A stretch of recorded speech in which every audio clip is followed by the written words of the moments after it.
ham and cheese biscuits right out of the Ninja Foodi XL Pro air frying oven, and some hoop cheese and some center cut ham on a biscuit. It's one of my favorite meals for any time, breakfast, lunch, or dinner. I'm John Sanders, also known as Jelly 007. Let's get this started. All right, right here is everything we'll be working with. The star of the show right here, though, is mild hoop cheese, which that's a red rind. You've heard me on this channel before how much I love hoop cheese. They also make a black rind that's a little sharper cheese than this mild. Obviously, this came from Publix, and you have to look for it. It's in the special cheese, like where they keep the Gouda and all. And that specialty cheese case, that's where you can find that. And some stores put it with the hamburger meat. But this right here, one of our favorites for this kind of meal is just a center cut or center slice ham. It's fully cooked and ready to eat. So really all you're doing is heating it. But man, it is really good. And by the way, if you can't find that hoop cheese, this right here works just as good. And this is the extra sharp Cracker Barrel, but you know what all Cracker Barrel makes, and it works just as well. It'll melt real well and go great with a biscuit. And then these right here. I like the Southern style, and I was watching Cooking with Doug the other day, and he was using them, and like he said, they're the bomb. Well, and he's right, they are. We've been using them for years. Usually buy them at Sam's where they're like, I think 48 to a bag or something. You can get a bunch.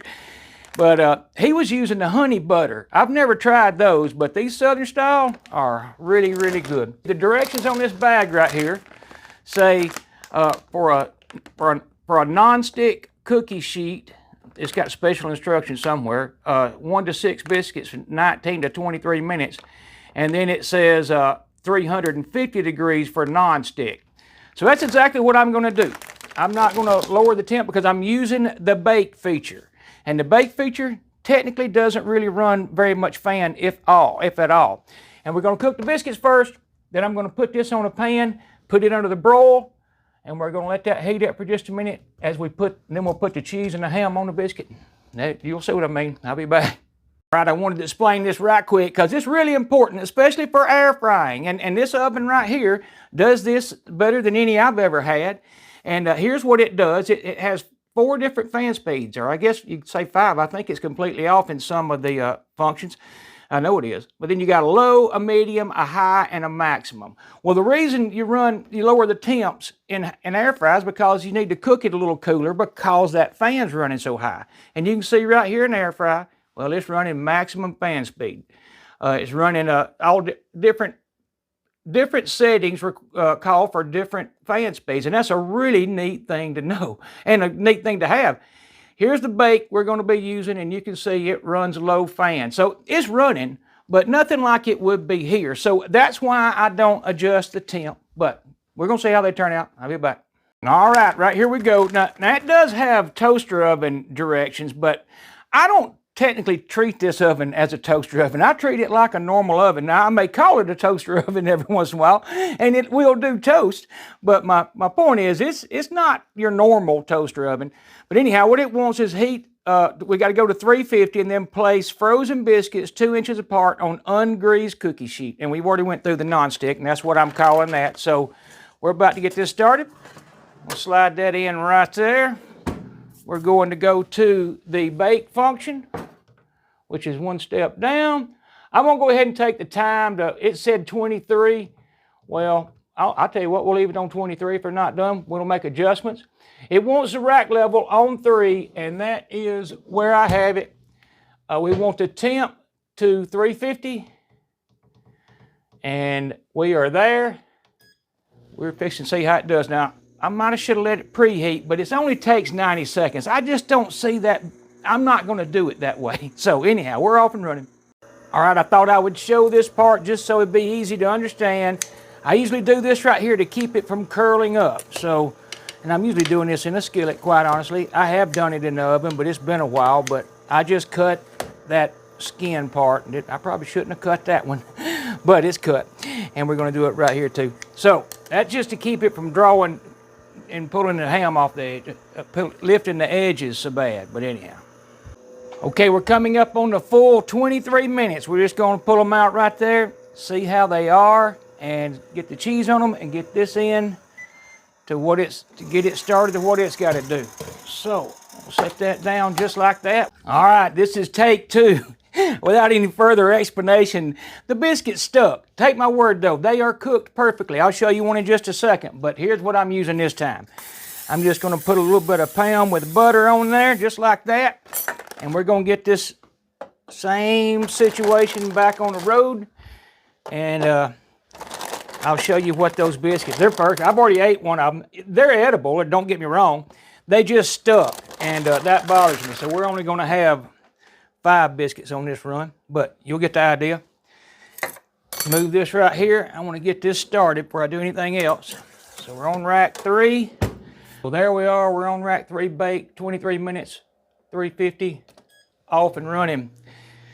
These right here, though, I mean, again, nothing wrong with them. Now, this one didn't even stick. All of them didn't, but you can see. They're cooked perfect, but some of them stuck pretty bad, like that one. So, anyhow, we'll get the second batch done, and then we're gonna put the cheese and ham on it. Be back. I put the ham in the refrigerator, by the way. So, all right, we're almost at the second attempt, and all we gotta do is I'm gonna take these out, set them right here, put the ham in, get it in the broil feature, and get that started. Oh, I can tell you, they're not stuck this time. They're sliding around on the pan. Yep, they're gonna be fine. So what I gotta do now is we're gonna take it to function.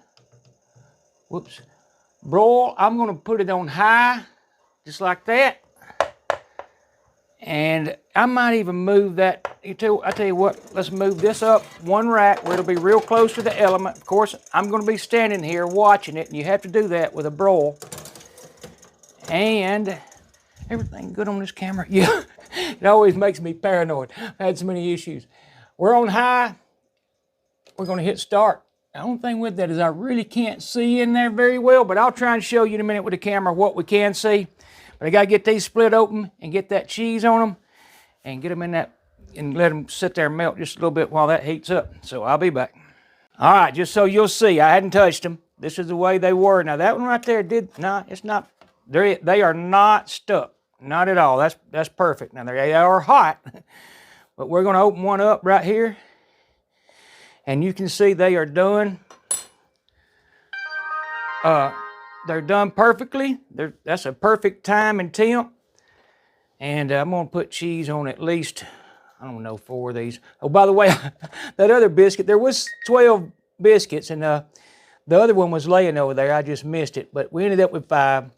So I'm gonna put cheese on 4 of them. And I got those others in there that don't have cheese too. And there's nothing wrong with them. Like I said, they just stuck on the bottom. So all I do is this right here. Wow, that is hot. I gotta keep an eye on this. In fact, I better look. And the tray is bowing up a little bit, but nothing drastic. And that happens when you go on broil. In fact, I may open it up and lower that. By the way, this is the Cracker Barrel. But hold on, I'm gonna open this up and let that tray down, so y'all bear with me just a second. And I'm a little worried about that tray touching the element, to be honest with you. You can see it did bow up a little bit, so I think that would make, I might ought to put the other glove on. So I'm doing that, but it's not a crisis. The other oven did this quite often, and I found a way to fix it. And if you're gonna broil, may have to do that with this one. So anyhow, I'm gonna get these the cheese on these biscuits, and I'm gonna keep up with which one's Cracker Barrel, and this is the hoop. So I'll be back in a minute. All right, so for the record, those 2 back there are the Cracker Barrel, just to see if they melt any different or anything. But the front three, I went ahead and put cheese on all of them because I got those others. But here's what the pan's doing. Let's see if you can see it better with a light. It is bowing up, but if you know, and I have a video, I will link to the digital oven, the oven before this, that this same thing happens. Once it cools down, it's fine. And I've even got a remedy for it, and I think I explained it in that video. And it involves getting some sheet pans from Sam's that are really cheap, and they don't do that. But this one, when you put them under high heat, they do. So we got to flip that over. I'm going to move this and get it out of there so I can see what it looks like for one, and flip it over. It's been in there about 3.5 minutes. And it's heating up, and that's all we're doing to it, is just heating it. I just want to do both sides.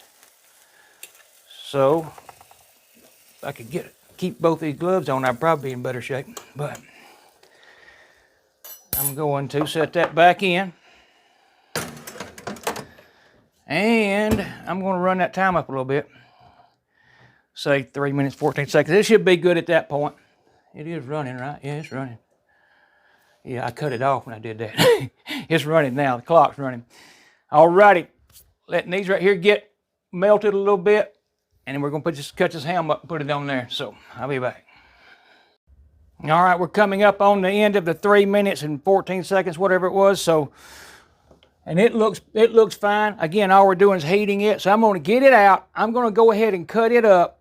I'm going to set those biscuits back in there to help that cheese melt just a little bit better and make these really good. Again, I'm going to set it this way, but I know which ones are which. Those are the ones with the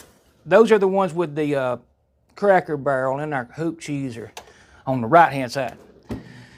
I'm going to go ahead and take this back to bake, and I'm going to leave it just where it is because I'm going to take it out of there. All I'm leaving it in there for is long enough for me to get this cut up. So, y'all hang on, I'll be back. That's about, I'm going to turn that off, but right at, what is that, 2.5 minutes is what I left them in there, and you see what it did to the cheese, so that worked. I got the ham ready. All you got to do is take it apart. Put a ham on there, and you get the idea. So I'm going to do that, get these pictures made, and I'll be back. So here is one other thing you can do with the Ninja Foodi XL Pro air frying oven. And the best way to show this is to cut it in half. There's no need. If I tried to buy that, I'd be not talking for the rest of it. So you can take my word. I'm sure you realize that they're good. I'm going to cut that one in half and this one in half just to show it. This is the that cheese right there is the Cracker Barrel, and again, nothing wrong with the Cracker Barrel. It works fine. Just if you can find, I could get it to cut, I could get it to break free. If you can find hoop cheese, I think you'll like it, and I know we do. We eat it all the time. So, like I said, if you can find hoop cheese, there, this is the Cracker Barrel, but the hoop cheese is our favorite. But there's the hoop, and here's the Cracker Barrel Sharp. And we do prefer this a little bit better, obviously, but they both work anyhow. There you go. And give this a try, see what you think. I think you'll like it. Like I said, it's good for breakfast, lunch, or dinner. I love y'all all. Thanks for watching. If you don't mind, one of these thumbs up would be nice. But y'all have a good day. Come back and see me. Bye-bye.